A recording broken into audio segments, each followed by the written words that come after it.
अमित शाह चाणक्य हैं, वो election machine हैं। अमित शाह चाहे तो सरकार बना सकते हैं या गिरा सकते हैं। ये बातें बीजेपी की हर जीत के बाद न्यूज चैनल पर बैठे एंकर, राजनीतिक पंडित और बीजेपी के नेता का पहला शब्द बन गया था।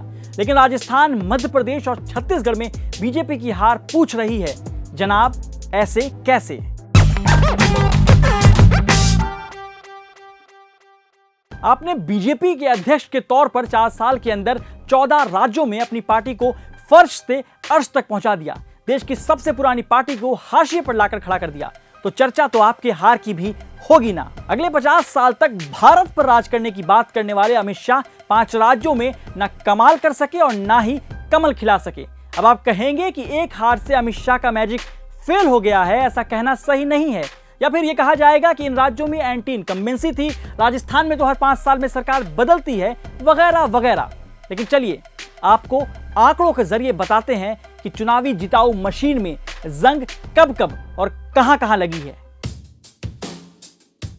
2014 में पहली बार बीजेपी की कमान थामने वाले शाह ने त्रिपुरा में लेफ्ट का किला ढाया। उत्तर प्रदेश में बीजेपी के 14 साल के वनवास को खत्म किया। उनके अध्यक्ष बनने के बाद ही हरियाणा और महाराष्ट्र में बीजेपी ने अपने दम पर जीत दर्ज की। फिर उसके बाद एक के बाद एक किला फतह। लेकिन सब कुछ सुनहरा हो ये जरूरी भी तो नहीं। अमित शाह मैजिक का पहला फ्लॉप शो दिल्ली में शुरू हुआ। पूरे देश में मोदी लहर थी, बीजेपी जीत के उत्साह में थी। लेकिन आम आदमी वाले केजरीवाल ने वो कर दिया जो कांग्रेस नहीं कर सकी थी।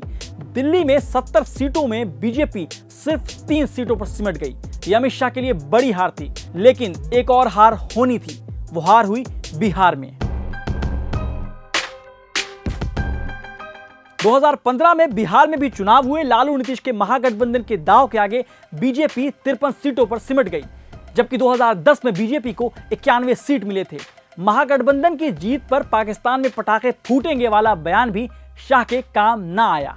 इस हार के बाद भी अमित शाह के स्टाइल पर सवाल उठे थे, लेकिन वो सवाल कहीं गुम हो गए। अब अमित शाह का असली टेस्ट गुजरात में होना था, उनके गढ़ में, जहां मैदान में कांग्रेस के चाणक्य कहे जाने वाले अहमद पटेल सामने थे। बीजेपी की तरफ से अमित शाह, स्मृति ईरानी और बलवंत राजपूत तीनों राज्यसभा चुनाव में मैदान में थे। लेकिन इस सियासी ड्रामे का क्लाइमेक्स कांग्रेस ने सेट किया। बीजेपी 2 सीटों पर जीत गई, लेकिन कांग्रेस की 1 सीट की जीत अमित शाह की जीत पर भारी पड़ गई और चाणक्य की नीति फ्लॉप हो गई।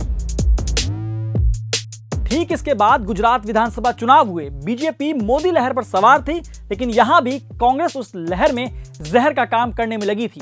बीजेपी 182 सीटों वाली गुजरात विधानसभा चुनाव में सेंचुरी भी नहीं लगा सकी और 99 पर ऑल आउट। अब बात कर्नाटक की करते हैं। कर्नाटक में जीत हाथ को आया और मुंह को ना लगा। 2018 कर्नाटक विधानसभा चुनाव में बीजेपी सबसे बड़ी पार्टी बनकर उभरी। 224 में से 104 सीटों पर जीत। ऐसे में यहां चाणक्य अमित शाह का बड़ा टेस्ट था, लेकिन यहां बीजेपी के कमल को कांग्रेस के हाथ ने मुरझा दिया। सोते ही कांग्रेस जाग चुकी थी, अपने से जूनियर पार्टी को सत्ता की चाबी सौंपकर खेल बदल चुकी थी। इस हार के बाद राजस्थान, मध्य प्रदेश, छत्तीसगढ़, मिजोरम और तेलंगाना की हार ने चुनाव जीतना है तो अमित शाह है ना वाले मुहावरे पर चोट कर दिया था। लेकिन अमित शाह या यूं कहें बीजेपी तो सिर्फ चुनाव जीतने से ही कामयाबी को आंकती है, तो फिर उनके जीत और हार के पैमाने उनके सेट किए गए पैरामीटर के हिसाब से ही होने चाहिए। यह सही है कि अमित शाह ने बीजेपी को नई ऊंचाई पर पहुंचाया। उनके खाते में कई तमगे हैं, लेकिन उनकी विनिंग मशीनरी का असली टेस्ट 2019 में होगा। फिलहाल देश में ऐसी कोई हवा नहीं दिख रही है, बल्कि उसके उलट बीजेपी के सामने कई सवाल हैं। चुनावी जीत के टॉनिक ने कांग्रेस में नई एनर्जी भर दी है। विपक्षी एकता सामने है, बीजेपी के अपने सहयोगी तेजी से छिटक रहे हैं। ऐसे में चुनाव मशीनरी के बल पर सब कुछ हो जाएगा ऐसा लगता तो नहीं। आखिरी सवाल ये कि क्या अमित शाह और बीजेपी अपने आप को रीएडजस्ट करने के लिए तैयार होंगे?